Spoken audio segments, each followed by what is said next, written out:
요셉은 첫 번째 꿈이 실현된 것으로 만족하지 않고 두 번째 꿈도 성취되도록 상황을 몰아갑니다.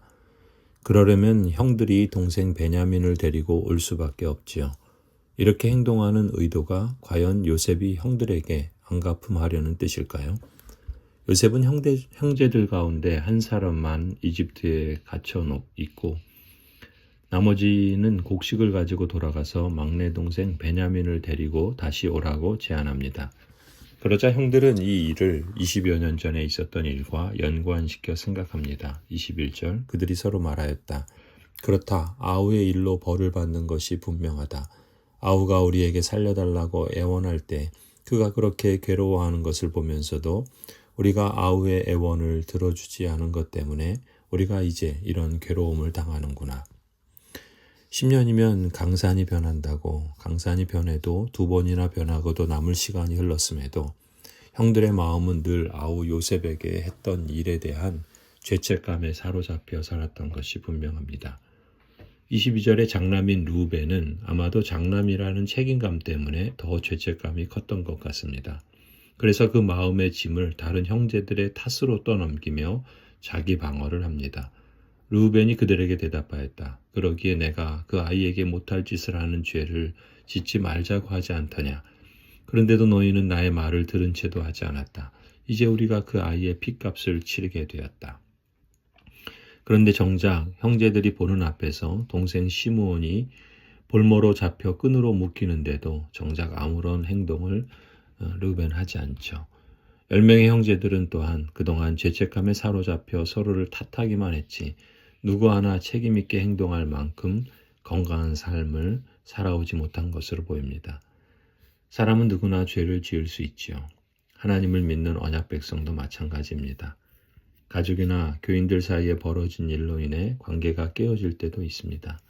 누구 한 사람의 명백한 잘못일 때도 있지만 서로가 연약하고 미숙한 모습을 보이며 관계를 악화시키는 경우가 대부분이죠.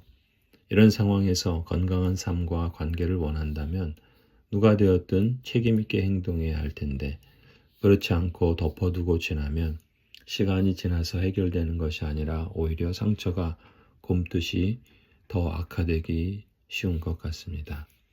본문에서는 노예 생활을 하며 형언할 수 없는 고통을 겪은 요셉이 오히려 이 문제를 풀어가는 역할을 능동적으로 감당하는 것이 참 놀랍습니다. 만일 내가 요셉의 입장이라면 형들의 행위를 과연 용서하고 용납할 수 있을까? 물론 그에게도 잘못이 없다고 할 수는 없겠지만 그러나 그럼에도 불구하고 결코 쉬운 일은 아니라 봅니다. 이집트의 총리가 요셉이라는 사실을 알지 못한 채 형제들이 맞닥뜨린 상황에서 서로 말하고 행동하는 모습을 보면서 사실 누구보다 요셉의 마음이 더 아팠던 것 같습니다. 23절 24절에 보면 그들은 요셉이 통역을 세우고 말하였으므로 자기들끼리 하는 말을 요셉이 알아듣는 줄을 전혀 알지 못하였다. 듣다 못한 요셉은 그들 앞에서 잠시 물러가서 울었다.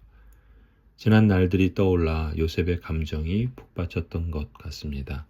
이미 20년이 지난 일이지만 형들이 자기를 팔아넘긴 후 형들도 그 죄책감과 괴로움을 떨쳐버리지 못하고 여전히 괴로워하는 모습을 보면서 감정을 주체하기 어려웠던 것이지요. 그러나 요셉은 감정을 추스리고 다시 형들 앞에 돌아와 절제된 모습으로 계획한 일을 실행에 옮깁니다. 형들 가운데 자기를 팔아넘기는 데 앞장섰던 시므온을 끌어내어서 볼모로 택합니다. 또 형들이 낸 돈을 형들 몰래 도로 곡식 자루에 넣지요. 아마도 형들이 가나안으로 돌아가서 동생 베냐민을 데리고 돌아오고 또 볼모로 잡힌 시므온을 책임지는 행동을 기대한 것으로 보입니다. 하지만 이런 상황을 전혀 알지 못하는 형들의 입장에서는 모든 것이 당황스럽고 그저 혼란스럽기만 했을 겁니다. 요셉을 만난 것도 그렇고 첩자로 몰려 베냐민을 데려오라는 요구도 그렇고 시므온이 볼모로 잡힌 상태에서 고향으로 돌아가야 하는 상황도 그렇고 게다가 곡식값으로 준 돈이 그대로 자루 속에 들어있는 것을 확인하고서는 형제들은 28절 표현처럼 말 그대로 얼이 빠진 사람처럼 떨면서 서로 쳐다보며 한탄할 수밖에 없었습니다. 하나님이 어찌하여 우리에게 이런 일을 하셨는가? 요셉의 형들처럼 때때로 우리 삶에도 원하지 않는 경제적인 어려움이나 질병이나 재난이나 비극적인 상황들이 찾아올 때, 심지어 그런 일이 연거푸 몰아닥칠 때면 참으로 앞이 깜깜하고 얼빠진 사람처럼 먹먹할 따름이지요. 저에게도 그런 때가 몇 차례 있었습니다. 그때는 정말이지 당황스럽고 이해할 수도 없고 어떻게 풀어가야 할지 막막하고 혼란스럽고 모든 것이 다 막혀서 혼자 힘으로는 도저히 풀어갈 수 없을 만큼 절망스럽기만 했습니다. 그야말로 얼빠진 사람처럼 떨면서 한탄할 수밖에 없는 상황이었죠. 지금 돌아보면 어떻게 그 상황을 지나왔나 싶습니다. 아니, 어떻게 버텼나 싶습니다. 성도 여러분, 어쩌면 지금이 바로 그렇게 느껴지는 분들도 있을지 모르겠습니다. 사실 그 상황에선 저도 그랬지만 요셉의 형들처럼 우리 자신에게서는 아무런 답을 찾기가 어렵고 찾을 수 없다고 봅니다. 그럼에도 불구하고 오늘 하나님의 말씀에서 한 가지 주목했으면 합니다. 그것은 바로 요셉의 형들이 한 말이죠. 28절에 하나님이 어찌하여 우리에게 이런 일을 하셨는가. 이 말은 형제들이 처한 상황에서 도저히 어떻게 감당할 길이 없기에 절망을 표현한 말이지요. 그야말로 얼빠진 사람처럼 떨면서 이런 한탄 외에는 달리 할 게 없었던 겁니다. 비록 형제들은 탄식의 말로 한 말이지만 이 표현에는 우리가 주목해야 할 중요한 사실이 담겨져 있다고 봅니다. 우리가 당하는 이런 일들 가운데 진정 하나님이 관여하고 계시다는 사실입니다. 저도 제가 당한 겹겹의 위기 속에서 뭐가 어떻게 되는지 정신을 차릴 수 없었고 또 앞으로 어떻게 될지 막막했기에 그저 절망스러웠습니다. 그런데 지금 지난 시간을 돌아보면 하나님께서는 나를 아셨고 또 나와 함께 하시며 일하시길 원하셨던 것을 느끼고 확인할 수 있습니다. 이런 경험을 통해 조금이라도 배우고 그래서 얻은 지혜와 용기가 있다면 혹 이런 일들이 또 다른 모습으로 찾아올지라도 적어도 하나님이 내가 당하는 이런 일들에 대해서 아시고 나와 함께 하시며 또 나와 함께 일하시기를 원하신다는 믿음입니다.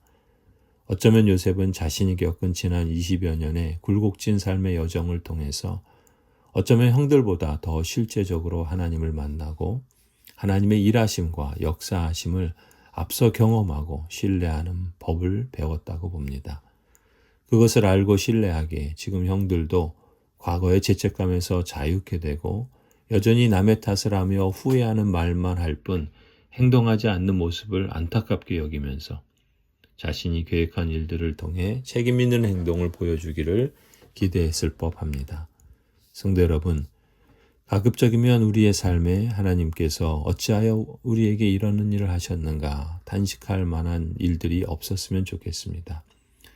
하지만 혹 이런 상황이 찾아왔을 때 막막하고 절망스럽지만 그럼에도 불구하고 하나님께서 진정 우리에게 이런 일들 가운데 함께 하신다라는 사실을 신뢰하고 실감하며 넉넉히 이겨갈 수 있기를 간절히 소원합니다.